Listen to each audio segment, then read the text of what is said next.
The master Prakash classes YouTube channel आप सभी लोगों का स्वागत करता है। तो शाम के 7 बज चुके हैं और रोज शाम को 7 बजे हम लोग आपकी आगामी परीक्षाएं सुपर टेट और यूपी टेट इन दोनों परीक्षाओं के लिए एक साथ गणित के प्रैक्टिस सेट को सॉल्व करते हैं। आज का जो हमारा प्रैक्टिस सेट है वो 52 नंबर का हमारा प्रैक्टिस सेट है। इससे पहले के प्रैक्टिस सेट अगर आप लोगों ने नहीं देखे हैं तो उसकी प्लेलिस्ट बनाई गई है, जाकर पूरे प्रैक्टिस सेट आप देख सकते हैं। यहाँ पर जो हम लोग अपने उत्तर प्रदेश में सुपर टेट और यूपी टेट इन दोनों परीक्षाओं के लिए प्रैक्टिस सेट को सॉल्व करते हैं, उसके हमारे कुछ उद्देश्य होते हैं। हमारे यूट्यूब चैनल पर ऐसे बहुत सारी माताएं बहनें भाई बंधु हैं जिनका गणित बहुत ही ज़्यादा कमज़ोर है, तो उन्हें गणित सिखाने के लिए समझाने के लिए हम लोग प्रैक्टिस सेट को सॉल्व करते हैं। तो हमारा पहला उद्देश्य है कि भैया गणित हमें धीरे धीरे सीखना है, समझना है। गणित जो है रटने का विषय नहीं होता है, जादू दिखाने का विषय नहीं होता है। 1-2 प्रश्नों में आप जादू देखकर 2-4 प्रश्न आप सॉल्व कर सकते हैं, लेकिन गणित के महारथी नहीं बन सकते हैं। दूसरा हमारा उद्देश्य है कि यदि आप सुपर टेट की तैयारी कर रहे हैं, जो कि हमारी बहुत सारी माताएं बहनें हैं भाई बंधु हैं, पिछले 3-4 सालों से उन्होंने यूपी टेट की परीक्षा पास कर रखा है और सुपर टेट की परीक्षा का इंतजार कर रहे हैं, तो अगर आप इसकी तैयारी कर रहे हैं तो कम से कम भैया 20 में से 15 नंबर आपको लाना ही है। और हमारे बहुत सारे भाई बंधु हैं जो अभी अभी जिन्होंने बीएड अथवा बीटीसी को खत्म किया है, तो वो यूपी टेट की तैयारी कर रहे हैं। तो यूपी टेट के पेपर में आपको गणित में 30 में से कम आपको 25 नंबर लाना ही है। ठीक है, ये गिरी से गिरी हालत की यहाँ पर बात हो रही है। यूपी टेट में आपको 30 में से 30 टारगेट बना के चलना है, लेकिन 25 से कम तो आना ही नहीं चाहिए। अगर 25 से कम आता है तो ये बहुत बड़ा गुनाह है। उसी प्रकार सुपर टेट में अगर आपको सरकारी अध्यापक बनना है, सरकारी नौकरी चाहिए और सरकारी नौकरी के आप मजे लेना चाहते हैं, तो भैया सुपर टेट के पेपर में 20 में से 20 का टारगेट बनाइए, लेकिन कम से कम गिरे से गिरी हालत में आपके 15 नंबर होने ही चाहिए। कोई बहाना यहाँ पर काम नहीं करेगा कि मेरी गणित कमजोर है, हमने बचपन में गणित नहीं पढ़ी, हमें गणित समझ में नहीं आती है। इस प्रकार का बहाना बनाएंगे ना तो सरकारी नौकरी मिलने वाली नहीं है। पिछली जो भर्ती है उसका आप उदाहरण देख सकते हैं। और अगला हमारा यहाँ पर टारगेट है कि भैया कुछ प्रश्न 2, 4, 5 प्रश्न आपको इस प्रकार से करने हैं कि जिसको हम लोग मौखिक रूप से सॉल्व कर सकें। यानी कहने का सीधा मतलब है कि आप प्रश्न को पढ़िए, उसके चारों विकल्प को पढ़िए, जो भी विकल्प आपको सही लगे उस पर आप टिक लगा के आगे बढ़ जाइए। इतना आपका कॉमन सेंस डेवलप होना चाहिए। तो हमें सारी चीज़ों को ध्यान में रखते हुए अपनी तैयारी को करना है और हमारे साथ अगले 3 से 4 महीने तक, जब तक आपका पेपर नहीं होता है तब तक हमारे साथ बने रहिए। गणित में आपको हम एक्सपर्ट बना देंगे, इतनी हमारी गारंटी है। चलिए भैया अपने आज के प्रैक्टिस सेट को स्टार्ट करते हैं और देखते हैं अपने पहले प्रश्न को। हाँ, ये सारे जो प्रश्न हैं ये चच्चू पब्लिकेशन की जो किताब है सुपर टेट की जो प्रैक्टिस सेट वाली किताब है चच्चू पब्लिकेशन की, वहां से लिए गए हैं। और एक प्रैक्टिस सेट में हम लोग 10 प्रश्नों को सॉल्व करते हैं। पहला प्रश्न आपके सामने आ चुका है, आप सभी लोग इस प्रश्न को देख लीजिए और कॉपी पेन लेके जरूर बैठिएगा, क्योंकि हो सकता है कुछ अच्छी चीज़ें यहाँ पर आपको जानने को सीखने को मिले। तो जो आपको बढ़िया चीज़ लगे उसको आप कॉपी पर नोट कर लीजिएगा और इस प्रकार रोज का रोज कुछ ना कुछ आप नोट करेंगे तो देखेंगे 2-4 महीने बाद आपको अच्छा खासा एक नोट्स तैयार हो जाएगा। गणित का एक अच्छा खासा आपका जो है तैयार हो जाएगा मामला। आगे बढ़ते हैं, प्रश्न को सॉल्व करते हैं। बहुत सारे भाई बंधु फटाफट कैलकुलेशन करके इसका आंसर निकाल चुके होंगे। चलिए स्टार्ट करते हैं। एक कमरे की लंबाई और उसकी चौड़ाई की 20 मीटर अधिक है, तो लंबाई अधिक है चौड़ाई से, तो हम लोग क्या करते हैं कि चौड़ाई को मान लीजिए भैया, चौड़ाई को आप लोग x मान लीजिए। बिल्कुल सिंपल तरीके से प्रश्न को सॉल्व करेंगे तो लंबाई हमारी हो जाएगी 20 मीटर अधिक है तो x + 20 मीटर हो जाएगा। आपको पता है क्षेत्रफल का फॉर्मूला क्या होता है, लंबाई गुणे चौड़ाई। अगली कंडीशन में जब लंबाई 10 मीटर कम कर दी जाती है और चौड़ाई 5 मीटर बढ़ा दी जाती है, तो अगली कंडीशन में लंबाई कितनी होगी, 10 मीटर कम कर दी जाएगी। तो ये पहली कंडीशन थी। दूसरी कंडीशन में जो हमारा लंबाई है वो क्या होगा, 10 मीटर कम कर दिया जाएगी, यानी कि x + 20 तो था ही, 10 कम कर देंगे तो हमारी जो लंबाई बचेगी वो x + 10 बचेगी। और चौड़ाई में यहाँ चौड़ाई होनी चाहिए। और चौड़ाई में क्या करते हैं, देखिए दूसरी कंडीशन बता दिया है, चौड़ाई 5 मीटर बढ़ा देते हैं। तो पहली कंडीशन में चौड़ाई x है और अगली कंडीशन में चौड़ाई x + 5 हो जाएगी। तो ऐसा करने से होता क्या है कि हमारा जो क्षेत्रफल होता है वो अपरिवर्तित रहता है, यानी कि हमारा क्षेत्रफल बदलता नहीं है। तो आपको करना क्या है, कुछ नहीं करना है, पहली कंडीशन में और दूसरी कंडीशन में, दोनों कंडीशन में क्षेत्रफल का फार्मूला लगाना है, क्योंकि क्षेत्रफल हमारा अपरिवर्तित है, बदल नहीं रहा है, यानी कि पहली कंडीशन का और दूसरी कंडीशन का क्षेत्रफल आपको बराबर कर देना है।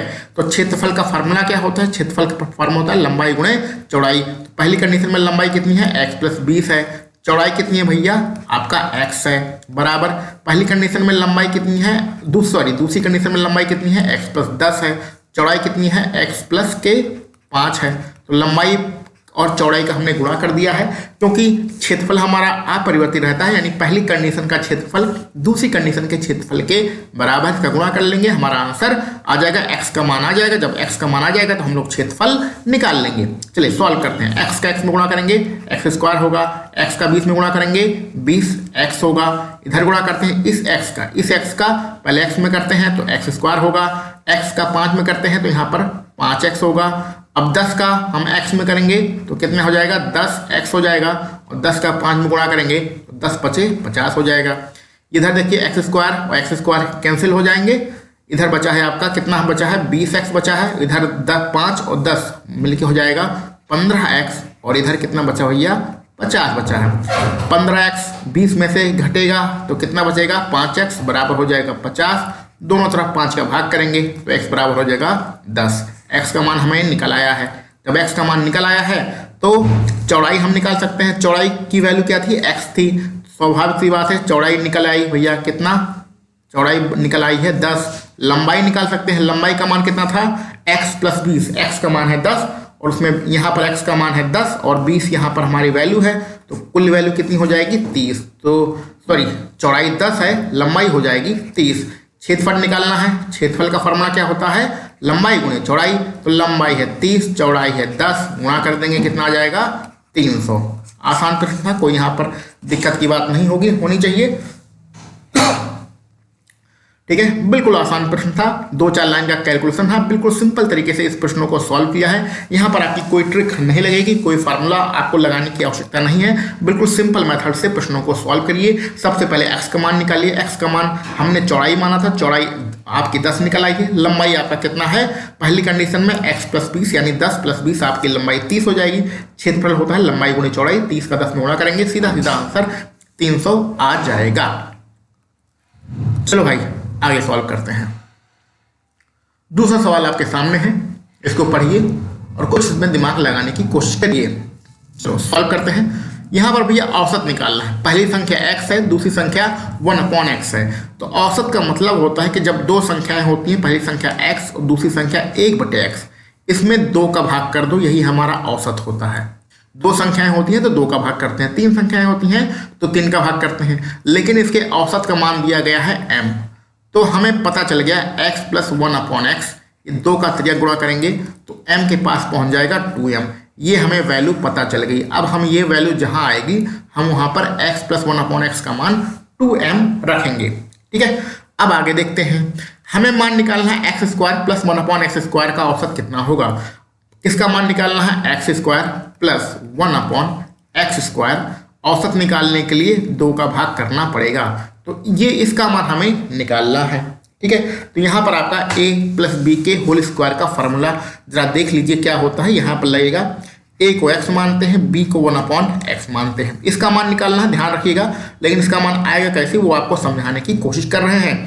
यहाँ पर x + 1/x का होल स्क्वायर अगर हम लोग करें, यानी a + b के होल स्क्वायर का फार्मूला लगाएं तो क्या हो जाएगा, पहली संख्या का वर्ग x² प्लस दूसरी संख्या का वर्ग 1/x² प्लस के 2, पहली संख्या x और दूसरी संख्या 1/x। ठीक है, यहाँ पर देखिए जो सबसे पीछे लिखा गया है, ये x और ये x कैंसिल हो जाएगा, तो x + 1/x का होल स्क्वायर बराबर होता है x² + 1/x² और प्लस के 2। ठीक है, इस 2 को इस तरफ भेज दो, इस 2 को इस तरफ भेजेंगे तो कहाँ लिखें, चलिए यहीं पर लिख देते हैं, x + 1/x का होल स्क्वायर माइनस के 2 बराबर x² + 1/x²। अब ये जो आपने मान निकाला है, देखिए इसका मान जो निकाला है यही मान यहाँ पर रखना है। कितना मान रखना है यहाँ पर? अब हम लोग मान रखते हैं x प्लस 1/x का होल स्क्वायर माइनस के 2/2। ये मान क्यों निकाला? क्योंकि हमें इसका मान पता है, यही x प्लस 1/x के रूप में प्रश्नों को हमें कन्वर्ट करना था, इसलिए हमने a प्लस बी के होल स्क्वायर का फार्मूला लगाकर इसका मान निकालना है। अब हमें इसका मान पता है, इसका मान रख दीजिए, आपका आंसर आ जाएगा। x प्लस 1/x का मान कितना है? 2m। तो 2m का होल स्क्वायर माइनस के 2 हो जाएगा 2। तो 2m का होल स्क्वायर करेंगे तो 4m स्क्वायर माइनस के 2/2। 2 का भाग दोनों में करेंगे तो 2m स्क्वायर माइनस के 1। कहाँ पर है 2m स्क्वायर माइनस के 1? कहाँ पर है भैया? विकल्प सी में है। विकल्प सी आपका बिल्कुल सही रहेगा। तो ज़्यादा दिक्कत की बात नहीं है, कैलकुलेशन थोड़ा सा करना था। a प्लस बी के होल स्क्वायर का फार्मूला लगाकर आपको पहले x square plus 1/x square का मान निकाल लेना था। इसका मान जब आपको पता चल जाएगा तो आप यहाँ पर फार्मूले में रख दीजिएगा, आपका आंसर आ जाएगा। अच्छा प्रश्न है, ये प्रश्न परीक्षा में आ चुका है, पहले ही से ही पेपर में ये प्रश्न आ चुका है। तो थोड़ा सा 1-2 बार इसका कैलकुलेशन करके इसका जो है आंसर निकाल लीजिएगा। कैलकुलेशन कैसे करनी है उसको समझ लीजिएगा। ये बहुत ही बहुचर्चित प्रश्न है। इस प्रकार के प्रश्न बहुत ही फेमस प्रश्न है। इसका हम आपको जबरदस्त तरीका बताते हैं। ना आपको कोई फार्मूला सीखना है, ना आपको कोई समीकरण रटना है। थोड़ा सा अपने दिमाग का जो है कॉमन सेंस जिसे कहते हैं उसको डेवलप करना है और आपका आंसर आ जाएगा। देखो भैया, यहाँ पर हम लिखते हैं एल्कोहल। थोड़ा सा आपको सिर्फ कॉमन सेंस लगाना है, एल्कोहल। और यहाँ पर नहीं लिखते, यहाँ पर लिखते हैं। 1 मिनट का समय दीजिए भैया।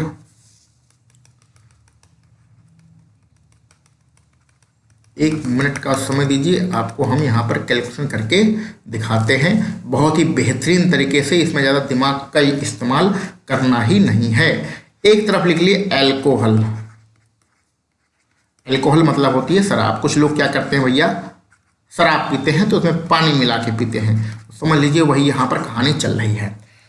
आपको पता है कि कोई भी मिश्रण कितना होता है भैया? कोई भी मिश्रण 100% होता है। ये हम हमेशा बताते हैं, प्रतिशत वाले प्रश्नों में कोई भी चीज़ 100% होती है।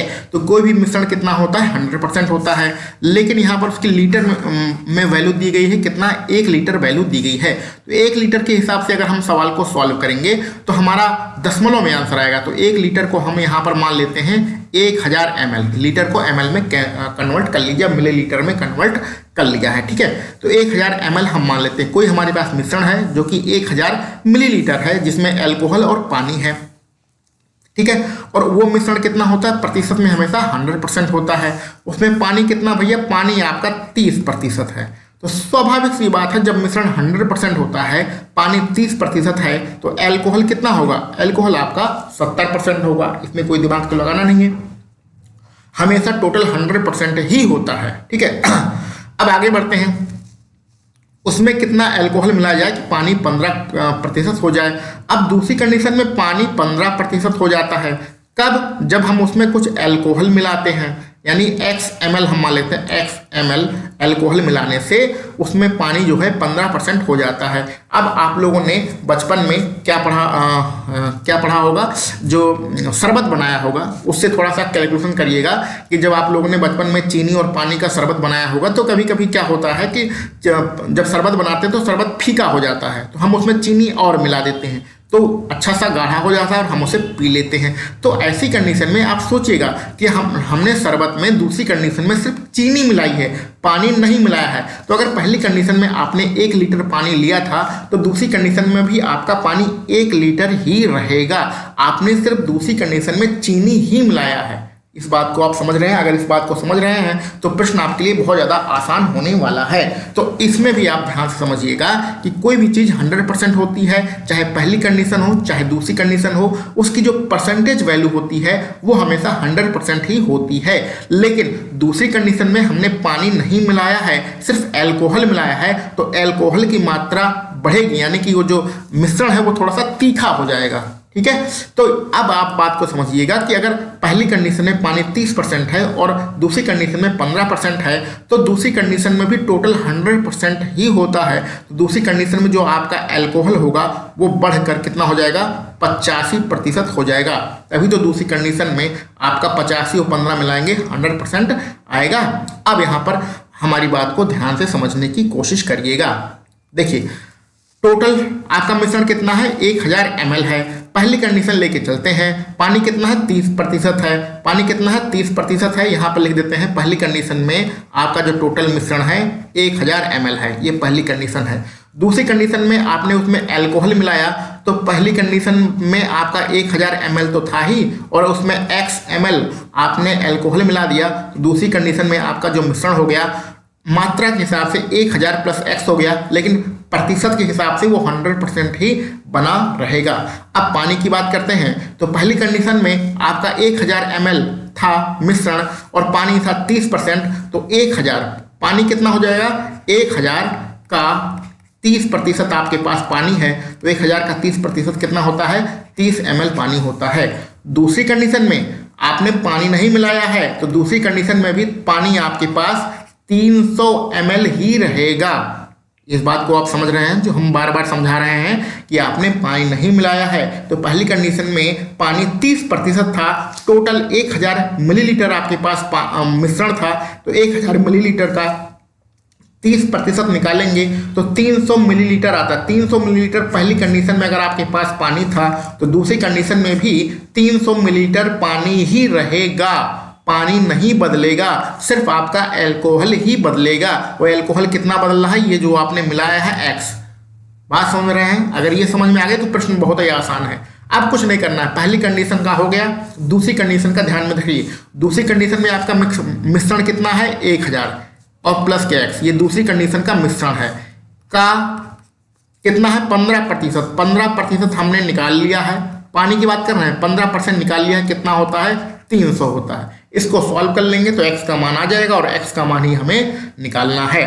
ठीक है, अगर कुछ लोगों को कंफ्यूजन होगी तो दूसरे एक बार हम लोग पहले इसका आंसर निकाल लेते हैं, फिर इसको एक बार दोबारा भी समझा देंगे। ठीक है, तो यहाँ हो गया 1000 प्लस के x, ब्रैकेट बंद करो, गुणे 15 और प्रतिशत के निशान हटाएंगे, नीचे आएगा 100, बराबर हो जाएगा ये 300। 15 से इसे कैसे करेंगे, तो 15 दूनी 30, तो हो जाएगा 20। त्रिया गुणा करेंगे तो यहाँ पर आपका आएगा 1000 प्लस के x बराबर हो जाएगा आपका यहाँ पर 2000। ये 1000 उधर जाके घटेगा तो x बराबर हो जाएगा 1000 मिलीलीटर।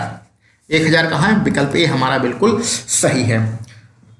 ठीक है, अब यहाँ पर जिन लोगों को नहीं समझ में आया है, थोड़ा बहुत कन्फ्यूजन है, उनको दोबारा समझा देते हैं। इन प्रश्नों में कोई भी फार्मूला लगाने की आपको आवश्यकता नहीं है, कोई भी ट्रिक लगाने की आवश्यकता नहीं है, थोड़ा सा कॉमन सेंस लगाने की आवश्यकता है। फिर से समझाते हैं। मान लेते हैं कोई मिश्रण है जो कि 1 लीटर है, क्योंकि 1 लीटर को अगर हम लेके सॉल्व करेंगे तो हमारा दशमलव में हर प्रश्न आएगा, इसलिए हम लोगों ने 1 लीटर को 1000 मिलीलीटर लिख लिया है। आपको पता है कोई भी चीज़ प्रतिशत में 100% होती है, तो जो मिश्रण था वो प्रतिशत में 100% था। तो पहली कंडीशन में हमारा पानी 30% है, तो अल्कोहल हो जाएगा 70%, क्योंकि टोटल मिला के हमारा 100% बनाना है। और पहली कंडीशन में आपका जो मिश्रण है वो 1000 मिलीलीटर है। दूसरी कंडीशन में हमने इसमें अल्कोहल मान लेते हैं x मिलीलीटर मिला दिया, तो दूसरी कंडीशन में जो आपका टोटल मिश्रण हो जाएगा मात्रा के हिसाब से वो 1000 प्लस के x मिलीलीटर हो जाएगा। ठीक है, और दूसरी कंडीशन में पानी कितना था, प्रतिशत में 15 था, तो अल्कोहल कितना हो जाएगा, प्रतिशत में 85 हो जाएगा। इसकी कोई जरूरत नहीं है, लेकिन हमने आपको समझाने के लिए ही सिर्फ यहाँ पर लिखा है। अब यहाँ पर क्या नहीं बदल रहा है, देखिए कौन सी चीज नहीं बदल रही है, पानी नहीं बदल रही। क्या नहीं बदल रहा है, पानी नहीं बदल रहा है। तो जो चीज बदलता नहीं है, फिर से समझ लीजिए, जो चीज बदलता नहीं है हम उसी की वैल्यू को लेकर सॉल्व करते हैं। जो चीज बदलता नहीं है उसी की वैल्यू को लेकर सॉल्व करते हैं। तो पानी की जो वैल्यू है वो बदल नहीं रही थी, प्रतिशत तो बदल रहा है, परसेंटेज तो बदल रहा है, लेकिन पानी की वैल्यू नहीं बदल रही है, इसलिए पानी को ही लेकर हम लोग सॉल्व करेंगे। अब पानी की वैल्यू पहली कंडीशन में निकाल लेते हैं। पहली कंडीशन में 1000 मिलीलीटर में 30% पानी था, तो यानी कि 300 मिलीलीटर पानी था। पानी में तो कुछ मिलाया नहीं है, पानी तो हमने मिलाया नहीं, तो पानी की वैल्यू तो बदली नहीं। पहली कंडीशन में अगर 300 मिलीलीटर पानी था, तो दूसरी कंडीशन में भी 300 मिलीलीटर पानी ही रहेगा, क्योंकि पानी की वैल्यू बदल नहीं रही है। तो अब पानी की वैल्यू के हिसाब से इस दूसरी वाली कंडीशन को पकड़कर हम लोग प्रश्न को सॉल्व कर लेंगे। तो दूसरी कंडीशन में हमारे पास मिश्रण कितना है, टोटल मिश्रण है 1000 प्लस एक्स मिलीलीटर। तो 1000 प्लस एक्स मिलीलीटर का अगर 15% निकालें तो 300 मिलीलीटर होना चाहिए। 15% क्या है? पानी। पानी की वैल्यू निकालना है। कौन सी कंडीशन में? दूसरी कंडीशन में। तो दूसरी कंडीशन में हमारे पास टोटल मिश्रण 1000 प्लस एक्स मिलीलीटर का अगर 15% निकालें तो जो कि 300 मिलीलीटर होता है। ठीक है, तो इसी को सॉल्व कर लेंगे तो हमारा एक्स का मान आ जाएगा और आपका पहला विकल्प जो है 1000 मिलीलीटर, जो कि बिल्कुल सही है। तो आप उम्मीद है इस प्रश्न को समझ गए होंगे। अगर भविष्य में कभी भी इस प्रकार का प्रश्न मिले तो फटाफट 2-4 लाइनें लिख के प्रश्न को सॉल्व कर लीजिएगा। आगे से कभी भी इस प्रकार का प्रश्न आपको गलत नहीं होना चाहिए। चलिए भैया आगे बढ़ते हैं।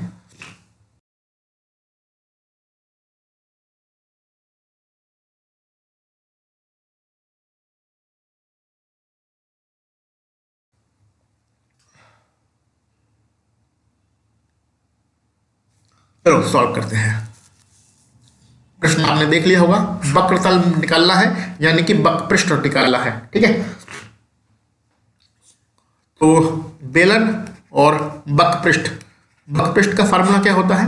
वक्रपृष्ठ का फार्मूला होता है 2πr/h। इसकी वैल्यू कितनी दी गई है? 264। आर और एच का मान यहां से निकाल लेते हैं। 2 × 22/7 × आर और एच बराबर हो गया 264। इसको किससे कैंसिल करें? इसको सॉल्व कर लीजिएगा, हम डायरेक्ट लिख देते हैं। तो आर, इसको सॉल्व आप करिएगा और हम लोग इसको सॉल्व करते हैं। तो आर एच की जो वैल्यू 2 से कैंसिल करेंगे, फिर 7 पे गुणा करेंगे तो आर एच की जो आपको वैल्यू आएगी वो कितनी आ जाएगी? 42 आ जाएगी। गुणा भाग आप कर लीजिएगा, गुणा भाग यहाँ पर हम नहीं कर रहे हैं। आयतन, अब जो आयतन का फार्मूला क्या होता है? आयतन का फार्मूला होता है πr²h। इसकी वैल्यू कितनी दी गई है प्रश्न में? 324 दी गई है और पाई का मान रखेंगे 22/7 और फिर गुणे r² बराबर दिया गया है 924 दिया गया है। तो 7 से कैंसिल करेंगे, 11 से कैंसिल आउट करेंगे, फिर 7 गुणा करेंगे तो r² की डायरेक्ट वैल्यू हम r² की डायरेक्ट वैल्यू हम यहाँ पर लिख देते हैं। r² की वैल्यू हो जाएगी 42 × 7। इसका हम गुणा नहीं कर रहे हैं, काटने पिटने वाला काम आप लोग कर लीजिएगा। अब करिए क्या, यहाँ पर देखिए ये हमारा r² है, इसको हम लोग r × RH बराबर लिख सकते हैं 42 × 7, ऐसा लिख सकते हैं। r² को r 2 बार लिख दिया है और RH का हमें मान पता है, तो r × RH का मान कितना पता है? 42 बराबर हो जाएगा 42 × 7 हो जाएगा। ये 42 से 42 कट जाएगा तो r की वैल्यू आ जाएगी कितनी भैया? 7 आ जाएगी। h का मान निकालना है तो इस वाले समीकरण में r का मान रख दो, h का मान आ जाएगा।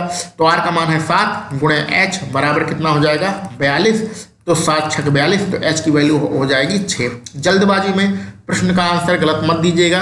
आपको क्या निकालना है? व्यास और ऊंचाई का अनुपात निकालना है।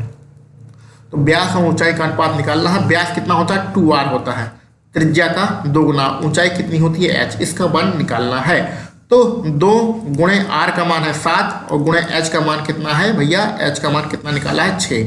भाग कर दीजिए 2 का, तो 7:3 आपका आंसर रहेगा। जल्दबाजी में 7 और 6 विकल्प मत दीजिएगा, ये डी वाला नहीं होगा बल्कि 7 और 3 होगा। विकल्प बी वाला आपका बिल्कुल सही रहेगा।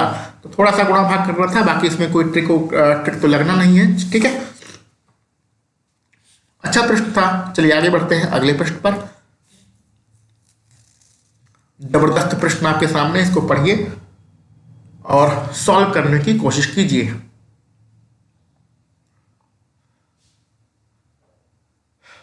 चलिए सॉल्व करते हैं भैया। जो हम खरीदने बेचने का काम करते हैं अगर, तो वहां पर एक क्रय मूल्य होता है जिसको हम लोग लागत मूल्य भी कहते हैं। तो क्रय मूल्य कहिए चाहे लागत मूल्य कहिए, वो हमेशा 100% होता है। जब हम इससे ज़्यादा बेचते हैं तो हमें लाभ होता है और इससे कम में बेचते हैं तो हानि होती है। ठीक है, तो वो पहले 20% का लाभ ले रहा था, यानी कि पहले वो कितने में बेच रहा था? 120% में बेच रहा था।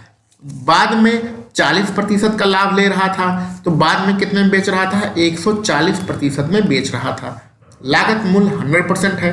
पहले 120% में बेचा क्योंकि 20% का लाभ ले रहा है ना, तो बेचने वाली कीमत 120% होगी। बाद में वो कितने में बेच रहा है भैया? बाद में वो 40% में बेच रहा है, यानी कि बेचने वाली कीमत 140% होगी। अब यहाँ पर ध्यान से देखिए, उसका जो रुपया बढ़ रहा है, वो 1 रुपया बढ़ रहा है। रुपया कितना बढ़ रहा है? 1 रुपया बढ़ रहा है। तो पहले 120% में बेच रहा है, बाद में 140% में बेच रहा है। तो प्रतिशत में उसको कितना बढ़ रहा है? परसेंटेज में तो 20% बढ़ रहा है। 140 में से 120 घटाइए, प्रतिशत में तो 20% बढ़ रहा है, लेकिन रुपए में कितना बढ़ रहा है? रुपए में भैया 1 रुपया बढ़ रहा है। तो 20% की जो वैल्यू होगी वो आपका कितना होगा? 1 रुपया होगा। ये आपका साफ साफ निकल आया प्रश्न पढ़ के। आपको निकालना क्या है? प्रथम स्थिति के अनुसार एक आम की बिक्री मूल्य कितना होगा। तो एक आम कितने रुपए में बिक रहा था, ये आपको निकालना है। तो पहली कंडीशन में जो बिक्री मूल्य था कितना था? 120% था। तो 120% की आपको वैल्यू निकालना है। पास में आया? अगर आपको 20% की वैल्यू पता है 1 रुपया, तो 120% नहीं निकाल पाएंगे। इसमें 6 का गुणा कर दीजिए, 6 गुणा करेंगे तो 120 हो जाएगा, और इधर कितना हो जाएगा? 6 रुपया हो जाएगा। 6 रुपया आपका आंसर हो जाएगा।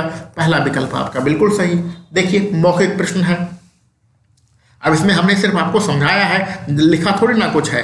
1-2 शब्द लिखे, इसको लिखने कोई मतलब ही नहीं है। आप मौखिक कर सकते हैं कि 20 और 40 का अनुपात कितना है? 20% बराबर 1 रुपया, तो 120% बराबर हो गया 6 रुपया। अगर आपसे लागत मूल्य पूछता कि वो उसने कितने में खरीदा था, यानी लागत कितनी थी, तो हमें 100% निकालना होता, और 100% की वैल्यू कितनी होती? 5 रुपया होती। तो 100% की वैल्यू 5 रुपया, यानी लागत मूल्य 5 रुपया। पहली बिक्री मूल्य कितना हो जाएगा? 6 रुपया। अगर बाद वाला पूछता बाद में बिक्री मूल्य कितना, तो 140% निकालना होता, तो हमारा कितना होता? 7 रुपया। कुछ भी पूछता हम अपना आंसर दे देते, क्योंकि यहाँ पर हमारा निकल आया है 20% बराबर 1 रुपया हमारा निकल आया है। यही आपको सब कुछ दिमाग लगाना था समझने के लिए कि 20% की वैल्यू कैसे 1 रुपए के बराबर होगी। ठीक है, उम्मीद है सारी चीज़ें क्लियर हो रही होंगी। बहुत सारी हमारी बहनें हैं, बार बार फोन करती रहती हैं कि सर हमारा गणित कमजोर है, कैसे दूर होगा। तो ऐसे दूर होगा। रोज वीडियो देखिए, धीरे धीरे एक एक चीज़ समझिए। एक दिन में अगर एक चीज़ भी आप समझ रहे हैं तो आप यकीन मानिए कि 3 महीने तो मैं 100-200 कॉन्सेप्ट आप समझ लेंगे, जिससे आपको गणित पूरा पार हो जाएगा। ठीक, कोई दिक्कत नहीं है, आगे बढ़े। ABC समबाहु त्रिभुज है, जिसमें APQ ऐसे बिंदु है। चलिए, मौखिक प्रश्न है। 5 सेंटीमीटर है तो AP का क्षेत्रफल कितना होगा भैया? ये प्रश्न होगा। हमने आपको बताया था 4-5 प्रश्न आपको मौखिक लगाना है, तो इससे ऊपर वाला जो प्रश्न आपने लगाया है ये भी मौखिक प्रश्न ही है, और यहाँ पर जो आपको दिख रहा है ये भी मौखिक प्रश्न ही है। चलिए, इसको समझाने के लिए थोड़ा सा चित्र हम लोग बना देते हैं, कोई इसमें दिक्कत की बात नहीं है।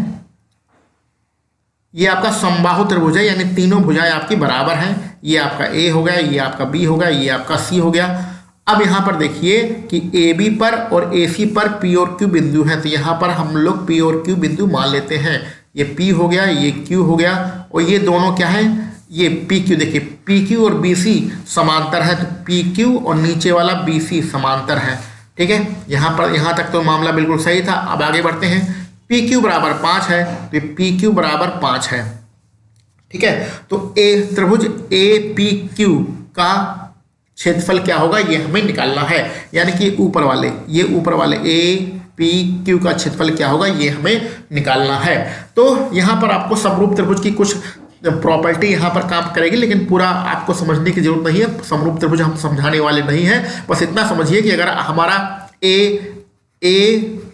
A B और C ये हमारा जब त्रिभुज था और ये समबाहु त्रिभुज था, तो AB हमारा और BC और AC ये तीनों भुजाएं अगर बराबर थी, तो आप जब इसका समरूप त्रिभुज बनाएंगे, इसका समांतर भुजा PQ लेंगे, इससे जब आप त्रिभुज बनाएंगे तो आपका भुजा AP और नीचे वाला PQ और बगल वाली भुजा AQ ये भी आपकी क्या होंगी? समबाहु होंगी। समबाहु मतलब सभी भुजाएं आपका बराबर होंगी। बस इतना समझना है, बस ज़्यादा डिटेल में जाने की कोई भी आवश्यकता नहीं है। तो अगर ये 5 है तो ये भी 5 हो जाएगा, ये भी 5 हो जाएगा, यानी कि समबाहु त्रिभुज हो जाएगा। और समबाहु त्रिभुज की फार्मूला हो जाए है √3/4 A²। यही फार्मूला लगा दो तो आपका √3/4 A का मान कितना है? भुजा A मतलब भुजा, और भुजा का मान है 5, और 5 को बर करेंगे तो 25। तो हमारा आंसर आ जाएगा 25 ऊपर, नीचे अपना 4 और √3 बगल में कहाँ पर है? विकल्प C तो आपको पहले से ही बता दिया है। कुल मिला के ये प्रश्न पढ़ के सिर्फ आपको इसमें फार्मूला लगा देना था, बस इसमें फार्मूला लगा देना था और आपका आंसर आ जाता। बाकी कि यहाँ पर जो कुछ भी हमने लिखा है ये तो समझाने के लिए ही आपको लिखा है। ठीक है, कोई दम नहीं है प्रश्न में। चलिए आगे बढ़ते हैं अपने अगले प्रश्न पर। कितना आसान प्रश्न है। इस प्रश्न को आप सभी लोग सॉल्व कर सकते हैं। फटाफट आंसर निकाल के बताइए। देखो थोड़ा समझाते हैं भैया कि जब कोई भी चीज समीकरण के रूप में लिखी गई हो तो वहां पर अगर वर्ग लगा हो या घन लगा हो, ए क्यू हो प्लस के बी क्यू हो, ठीक है, बी स्क्वायर हो या क्यू हो या 4 की घात हो, कोई भी घात हो उससे मतलब नहीं है, और प्लस यहाँ पर सी भी हो और यहाँ हो सकता है डी भी हो, ऐसा करके लिखा हो, बराबर में 0 लिखा हो, तो आप यकीन मानिए जो ए स्क्वायर होता है वो हमेशा 0 के बराबर होता है, जो बी स्क्वायर होता है वो भी 0 के बराबर होता है, जो सी स्क्वायर होता है वो भी 0 के बराबर होता है। तो ये आपके बीजगणित का छोटा सा कॉन्सेप्ट है।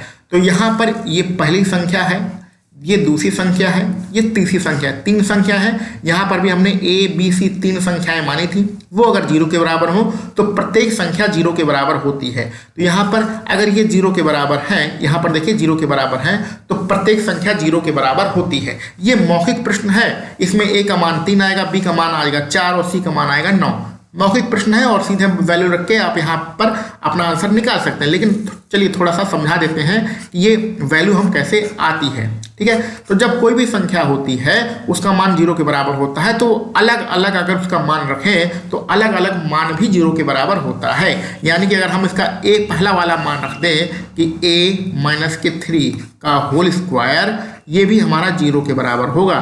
तो a माइनस, अगर हम इसका घनमूल लेंगे तो a माइनस 3 बराबर 0 हो जाएगा, a बराबर हो जाएगा 3, ठीक है। इसी प्रकार अगर हम लोग यहाँ यहीं पर लिख देते हैं b माइनस के 4 का होल स्क्वायर, इसको 0 के बराबर करें तो घनमूल लेंगे तो b माइनस 4 हो जाएगा 0, तो b बराबर हो जाएगा 4। इसी प्रकार c वाला अगर लिखें तो c माइनस 9 का होल स्क्वायर बराबर 0, तो c माइनस के 9 बराबर 0, तो c बराबर कितना हो जाएगा 9। तो सीधा सीधा आप ऐसा भी कह सकते हैं, यहाँ जो माइनस का निशान लगा है इसको उधर भेजेंगे तो a बराबर 3 आ जाएगा, b बराबर 4 आ जाएगा और c बराबर आपका 9 आ जाएगा। आपको मान कितना निकालना है, a b c का मान निकालना है रूट के अंदर। तो a का मान कितना निकल के आया भैया, 3 निकल के आया है, b का मान कितना निकल के आया भैया, 4 निकल के आया है, c का मान कितना आया निकल के आया है, 9 निकल के आया है, और वर्गमूल तो लगा ही है। तो ये कितना हो गया भैया, 4 3 7 और 9 हो गया 16, 16 का वर्गमूल, 16 का वर्गमूल कितना होता है 4। आपका विकल्प बी यहाँ पर बिल्कुल सही है। सर थोड़ा बहुत समझाने में समय लगा है क्योंकि आपको एक कॉन्सेप्ट बताना था, नहीं तो आप सीधा सीधा समझिए कि जब इस प्रकार का प्रश्न दिया होता है तो सीधे ब्रैकेट वाली चीज को हम जो है बराबर के दूसरी तरफ भेजकर उसका मान निकाल लेते हैं। इसमें आप अगर आप भविष्य में आपको ऐसा प्रश्न मिले तो इस पहले वाले समीकरण को देखिए और ए का मान बराबर 3 लिखिए। अगर माइनस है तो प्लस में मान आएगा, अगर प्लस है तो माइनस में मान आएगा। तो यहाँ माइनस है तो यानी बी का मान प्लस में आएगा, कितना 4। यहाँ माइनस में सी के, यहाँ पे सी का मान प्लस में आएगा बराबर 9। और जो समीकरण आपसे पूछा जा रहा है उसी में लाके वैल्यू रख दीजिए, आपका आंसर आ जाएगा। इस प्रकार से लंबा चौड़ा आपको सॉल्व करने की कोई आवश्यकता नहीं है, ठीक है। चलो भैया, उम्मीद है समझ गए होंगे, आगे बढ़ते हैं।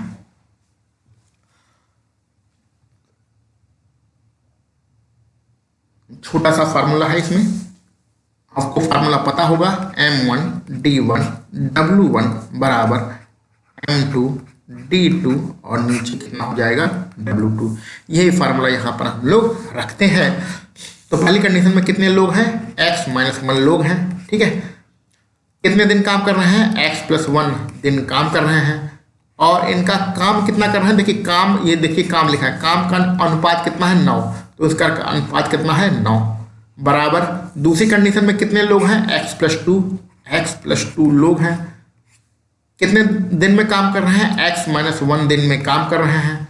और काम का अनुपात कितना है दूसरी कंडीशन वाला, ये है, कितना है भैया 10 है। इसको सॉल्व कर लीजिए, आपका आंसर आ जाएगा, ठीक है।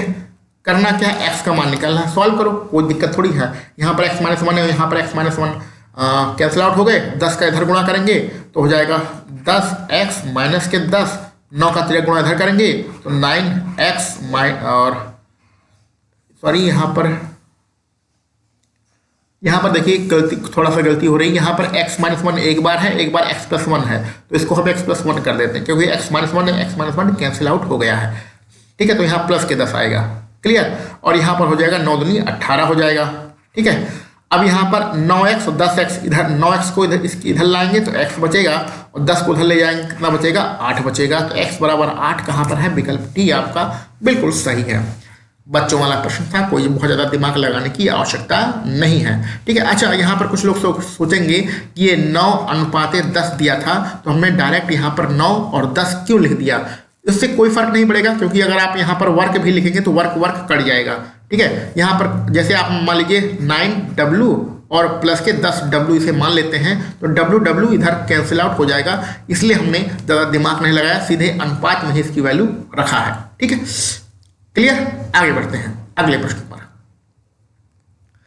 ये तो प्रश्न बहुत अच्छा प्रश्न है, आपको बहुत कुछ समझाना पड़ेगा इस प्रश्न में और मान भी आपको निकालना पड़ेगा। चलिए, ये समीकरण आपको दिया गया है, फिर आपको 2a माइनस के 3b प्लस के 4c का मान निकालना है।